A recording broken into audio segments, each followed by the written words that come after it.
If I were to speak in tongues,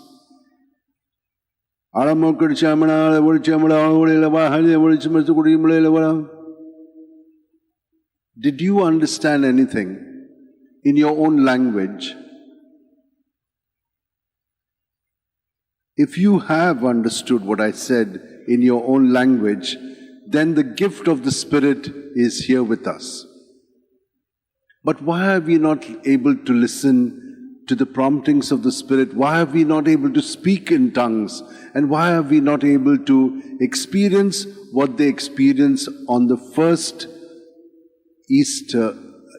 Pentecost, when they had this experience, when there was a big rush of wind, and all of a sudden there were the tongues of fire that came and settled on them, and then they began to be filled with the Spirit and speak in tongues. And there were thousands of people there from different nations, not one place, from different nations, and they could all hear what they were speaking in their own language. And they said, who are these guys? Jews? And how are we hearing it in our own language? That is the gift of the Spirit. But let me tell you, we may not experience it this way, that they experience it then. But there is one thing, here we are, not just Goans, not from one small little state, but here we are from different states of India and even abroad. We are all gathered in the name of Jesus in this one Catholic Church. This is a great miracle. You may go anywhere in the world and you may not understand what language they are speaking, but you will participate in the Mass knowing exactly what is happening at each moment. That is what has unified us in Christ. And that's so beautiful. You know, when we remain open to the Spirit, it is wonderful. But why are we not able to understand the Spirit? Because inside us there are structures which do not allow us to be free. We've got inside structures. You see, we have been all formatted. And this inner formatting is something that we need to transcend. Yesterday, I had a group of American students who came to see the Basilica, to know about the Basilica. And they were brought here first. They were not Christians. They were from different faiths. And I spoke to them about what is the effect of what happens to you when you come to the Basilica. I had this experience that was given to me by 4 girls who came from Delhi. They had just finished their exams and they had got a job. And they were friends. And they said the first pay we're going to blow up in Goa. So they came to Goa. They were on the beach at Baga. Someone told them, have you been to Old Goa? He's saying, what Goa are we in? Old Goa is there. But what's so special about go and see for yourself? And so they came here, they walked around, and I happened to be in the sacristy coming out, and they said, sir, can you tell us something about this place? I asked them, what did you experience when you are here? And all of them told me, we were very disturbed. We had done all our things and whatnot. But when we came here, we experienced peace. That is what you experience. Because St. Francis Xavier is making Jesus present here. And when Jesus is there, you experience peace.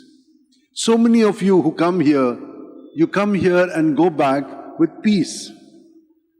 If you have not, then you have not given all that is happening in you to Jesus. You must do that. And I can tell you, it is marvelous. It's a miracle. There are so many people who come and ask me to pray over them. Why? Because when they go back, they're experiencing peace, joy.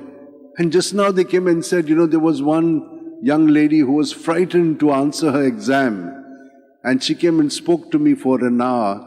And then I understood what's going on. And I told her what I tell all of you. Spend 5 minutes surrendering all your fears, all your expectations to Jesus, and go to bed, and He will put you right. Morning you wake up, you're a new person. Unite yourself to Jesus in the same way. The whole night is a chunk of prayer. This prayer is going to help you through the day, because any thought, any feeling that comes, you'll easily surrender it to Jesus, and He'll take it away, and He'll infuse in you new thoughts, new ways. That's the newness that the Holy Spirit brings in us. And that's what happened. She came here to give me thanks with her parents, with her brother, with her sisters, and said, "We thank you very much. We have worked, it has all gone well. I've gone to the next level now." This type of things are happening. These are not because of me, and not just because of you, but it's happening because of the Lord and His Spirit. There's so much happening. It's marvelous to see. There was another man who said to me, "Father, you know, I've been living in sin. But the other day, something happened to me, and I just felt, I've got to stop all this." And he said, "I'm going to go and confess all my sins." And he came and confessed all his sins. And he says, "You know, Father, help me how to go about." I told him just this: just remain centered on your breath. If you remain centered on your breath, I guarantee you, everything will be focused in you. One of the things that will go away from you is sloth, laziness. All of us are in some way lazy. We are active in one area but lazy in another area. Many people will tell me, outside he's a saint, inside he's got horns and tail. What happens? Inside, taken everyone for granted. Shouts at people, does all kinds of things. Yeah, we have to be alert even in home, because those who are closest to you are the ones who are the most making Jesus present to you. If you are at home, wonderful, then everywhere else also you'll be. Otherwise, you're putting on a show outside. This type of double dealing is not good for us. We are Christians. We are in Christ. And what is the second reading telling us? We are different parts of His body. So we are all having Him in us. And He takes care of us. But we must allow Him. All of us are in pain. He is much more in pain when we are in pain, because if one of our part has got a thorn in it, that part is aching. But not just that part, the whole body is aching. And the body is taking care of that part. In that same way, Jesus is taking care of each one of us. Why don't you see this? Open your eyes. Jesus said to us, having eyes you do not see, having ears you do not hear. But when will we do this? My dear sisters and brothers, when you're present. And breath will help you to be present at each moment to Jesus, because He is the life that we are experiencing in our body. Yesterday, those students, I led them into a quiet prayer of silence. Within 15 minutes, several of them were in tears. They said something new has happened to us. They experienced the presence and power of Jesus. And some of them could not share. I understood that. Later on, with great sobs, shared that there was something going on. I'd like to come and meet you again. This is what happens. This is not me. This is Jesus, who wants us to be complete and whole and receive the fullness of life. But all of a sudden, He'll make you do something. Yesterday, I was just led to do this prayer for them, meditation. And it was so wonderful. Why? Because they began to understand themselves. Another gift of the Spirit, wisdom, understanding. And then they were receiving counsel as they were sharing. They were listening to each other, and I was just saying a few things, and they got counsel, advice. Then they became strong. They were weak. They could not know how to do. Fortitude. Fortitude is strength and courage. What happened? They got an inner knowledge, saying, I must not do it like this. I must do it this way. I have understood this. See, understanding and knowledge has come. And they said, oh, I really love this. They love the Lord whom they have experienced. That is piety, devotion. But the fear of the Lord is not to be frightened, but that the Lord cares for us. And He is not a person whom we should be frightened of. The fear of the Lord is, if we go away from Him, we are the losers. These are the gifts of the Spirit. I have just explained them to you in practical ways, and all of us are living them in some way or the other. My dear sisters and brothers, you are alive with the Spirit. But just be present, and I guarantee you, if you do this, you will live a wonderful life. Look at this psalm, how beautiful it is saying, it is in you I find joy.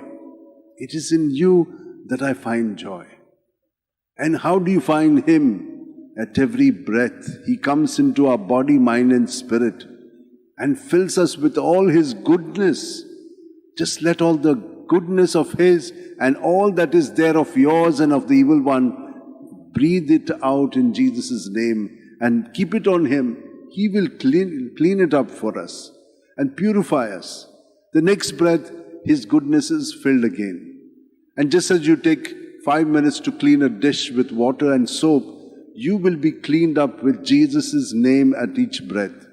I guarantee you.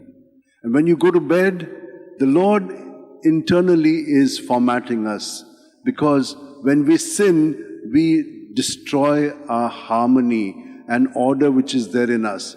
We've got holes in us. You know, when you put water in a pot which got holes, nothing remains. Yes, this is what happens. But when we remain with the Lord, He mends all these things and we become whole and we experience joy and peace. He says, peace be with you. Now what happens? When you understand what's happening to you, you'll be able to understand what's happening to others. Yes. And that is what forgiveness means. You understand that what they did was out of ignorance. And so you're ready to lay your life for them. And so you become the Lord's presence. Lord, thank you for all that you're doing for all of us right now. Hold your hands like this, close your eyes, and just be present to your breath.